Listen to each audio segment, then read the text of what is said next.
C'est un choix personnel que l'on fait d'obéir aux commandements. Ici, on parle, ces commandements que je te donne aujourd'hui seront dans ton cœur. Tu les liras sur tes mains, ils seront comme un fronteau sur tes yeux. Ça va être ça qui va démontrer au monde qu'on a le sceau de Dieu, qu'on obéit aux commandements. Ah, fait que dans le fond, c'est pas un tatouage, c'est pas une micropuce, mais c'est notre façon d'être, c'est notre façon de faire qui va parler pour elle-même. Exactement. Ça va être ça le signe, de la façon qu'une personne va agir et penser. Et même, comme le dit ces versets-là, devant l'épreuve, comment on va réagir? Est-ce qu'on va rester ferme à adorer Dieu ou est-ce qu'on va plier et adorer la bête? C'est ça que représente la marque sur la main. La marque de la bête sur la main, c'est que, par convenance, on va accepter de recevoir cette marque-là, c'est-à-dire de désobéir au commandement parce que, la société ne veut pas que je travaille le samedi, disons. Alors, je vais y aller quand même. C'est ça, c'est faire des compromis peut-être parce qu'on a peur du ridicule ou à être persécuté. OK. Et recevoir cette marque, c'est quelque chose aussi. Apocalypse 13, versets 16 à 18, ça dit ceci. « Et elle fit que tous, grands, petits et grands, riches et pauvres, libres et esclaves, reçussent une marque sur leur main droite et leur front, et que personne ne put acheter ni vendre sans avoir la marque, le nom de la bête et le nombre de son nom.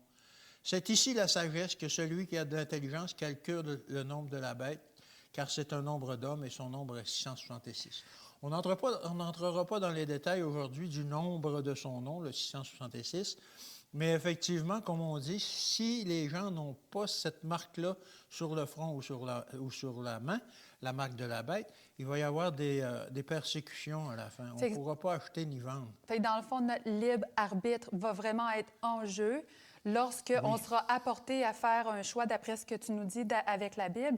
Lorsqu'on devra faire un choix, se placer du côté de Dieu ou contre Dieu, bien là, à ce moment-là, on va avoir choisi la marque qu'on veut posséder, dans le fond. Exactement. À qui on veut obéir, à qui on veut adorer, Dieu ou le manant.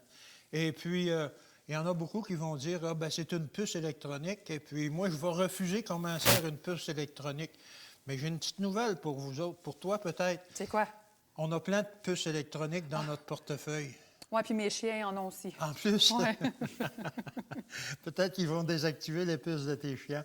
Mais bon, ils ont juste à désactiver les puces de nos portefeuilles et puis on ne peut plus rien faire. On ne peut plus ni acheter ni vendre. Alors, le système est déjà en place en quelque sorte. Alors, lorsque viendra le temps, ils vont utiliser ce système-là. De toute façon, ici au Québec, et j'imagine dans plein de pays, on n'utilise plus l'argent. Alors, même quand dans les transactions personnelles, on se fait des virements. Alors, ça va être facile de faire que les gens ne puissent plus acheter et vendre. Exactement. Est-ce qu'il y a d'autres versets aussi? Oui, j'ai Éphésiens 4:30 qui dit ceci. « N'attristez pas le Saint-Esprit de Dieu, par lequel vous avez été scellés pour le jour de la rédemption. » Qu'est-ce que ça veut dire, être scellé? Le sceau de Dieu vient par le Saint-Esprit. Le Saint-Esprit met en nous ce désir d'adorer Dieu, de lui obéir. « Si vous m'aimez, gardez mes commandements. » C'est un autre verset. Alors, dans le fond, le but d'être scellé, c'est d'être délivré, justement, du jugement qui va s'en venir. C'est d'être délivré du péché, délivré du mal.